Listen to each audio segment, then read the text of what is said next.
Di sini ada sebuah kondensor bekas ya. Namun di sini akan saya membuat perubahan. Perubahannya untuk apa, kenapa harus dirubah, dan merubahnya seperti apa. Jadi pipa yang dari oil separator itu masuk dan mengenai tepat di tengah-tengah bagian depan. Baby's bad, oh baby's hella bad. After her there ain't no coming back. Wanna take a run at that. I think she's feeling me. Turn it up a few degrees. My imagination of her body gets the best of me. Oh gosh, she's such a tease. Bitten lips. Halo teman-teman semua, jumpa lagi di channel saya. Apa kabar?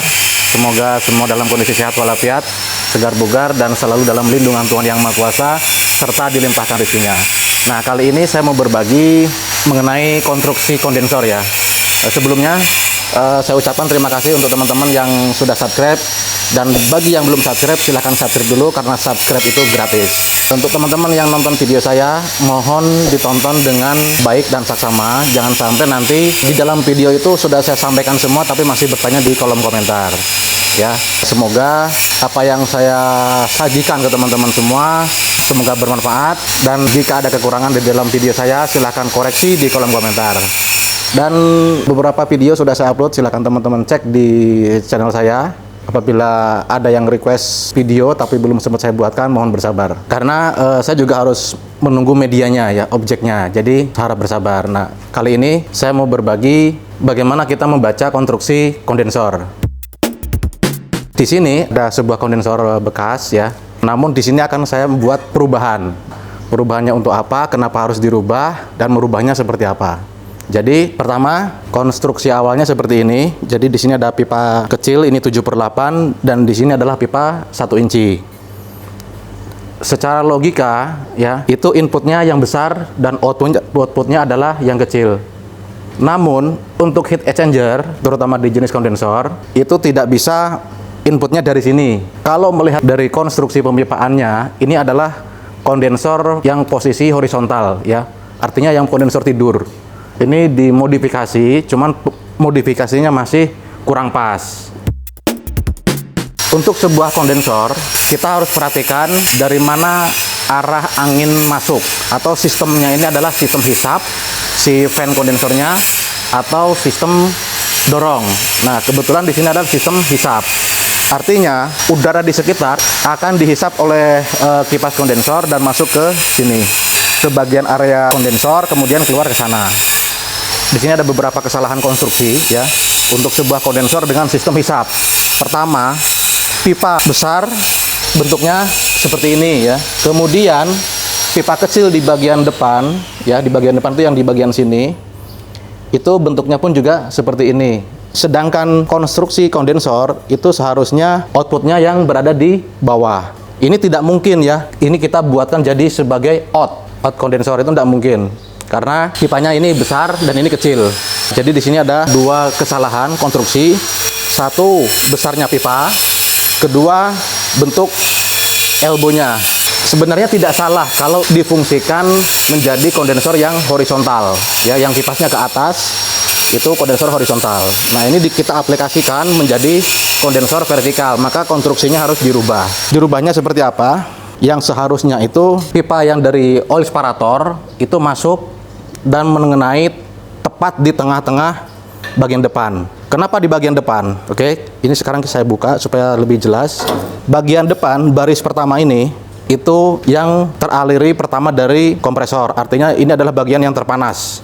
Satu baris ini, itu bagian yang terpanas. Nah, bagian yang terpanas inilah yang harus bagian depan. Kenapa? Karena ambien temperatur dari sini, udara dihisap, baris dari luar ya, pertama dari luar, itu temperaturnya masih hangat, kemudian lebih hangat, kemudian panas. Maka panasnya dulu yang terbuang, kemudian hasilnya sisanya adalah yang ini ya. Jadi bayangkan kalau ini yang lebih panas ya, ini yang dibuat menjadi input. Artinya output dari kompresor itu masuk ke baris bagian luar, maka refrigeran yang berada di baris kedua dan ketiga itu akan menjadi panas. Tapi beda, kalau input masuknya dari baris pertama di sini, masuk panas, kemudian agak panas, kemudian hangat. Maka ini adalah outputnya. Ya, seperti ini. Ini kita jadikan sebagai output, dan ini kita jadikan sebagai input. Karena prinsip dasarnya ambien temperatur dihisap, hangat, agak hangat, panas. Panas yang duluan keluar agar tidak mengkontaminasi baris berikutnya. Di sini akan saya melakukan perubahan dari bawaannya seperti ini ya. Sini akan saya buat menjadi pipa besar dan saya akan buatkan T ya, T dari output kompresor. Seperti itu. Untuk teman-teman yang mungkin sering bermain second, ini bisa menjadikan referensi atau bahan pertimbangan untuk teman-teman di sana yang sering bermain second. Bisa diperhatikan tentang konstruksi kondensor tadi. Aliran dari sini, outputnya ke sana. Maka baris yang bagian sana harus bagian yang terpanas. Artinya mendapatkan input langsung dari kompresor atau dari separator.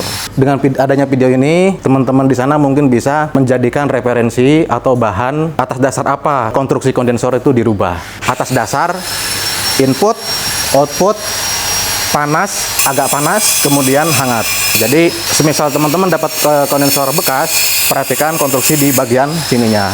Satu lagi, untuk input itu tidak boleh seperti ini ya, masuknya dari atas atau dari bawah ya. Untuk input harus di tengah-tengah, persis di tengah-tengah. Kenapa? Agar pembagian uap refrigerannya itu merata ke seluruh jalur, kemudian keluar di bagian ini. Nah, kenapa ini bentuknya outputnya L ya, L ke bawah? Karena diasumsikan pada bagian ini itu sudah menjadi liquid ya. Pada baris ketiga ini sudah menjadi liquid, maka liquid dengan berat massa jenisnya dia akan jatuh ke bawah. Maka output kondensor itu diwajibkan di bagian bawah, bukan di bagian atas. Kenapa pipa di sini lebih besar? Agar uap yang dari kompresor masuk ke T pada bagian ini itu bisa menyebar rata. Emang kalau kecil nggak bisa rata? Saya pastikan tidak bisa rata karena volume yang dikeluarkan oleh kompresor, kita bicara volume, ketika volumenya itu anggap saja 10 liter per menit, dengan konstruksi ini kecil, itu tidak akan terbagi rata. Jadi di sini harus ada besar dulu, kemudian dia baru bisa membagi rata. Tujuannya untuk pemerataan pembagian pada jalur. Kenapa pipa di sini harus besar? Ya, itu tadi teman-teman sharing dari saya. Semoga bermanfaat untuk teman-teman semua mengenai konstruksi kondensor. Kenapa ini harus besar, kenapa ini harus di depan, dan kenapa ini harus pipa kecil, kenapa harus di tengah, dan kenapa outputnya harus di bawah. Itu sudah saya jelaskan semua di video ini. Jika ada yang belum jelas pada video ini, jika ada yang belum paham, jika ada yang belum mengerti, silahkan tulis di kolom komentar. Jangan lupa like, subscribe, dan share ke teman-teman semua agar yang lainnya pun juga bisa menonton video ini. Dan jangan lupa tekan tombol loncengnya agar tidak ketinggalan di video-video berikutnya. Sekian dan terima kasih. Sampai jumpa di video berikutnya.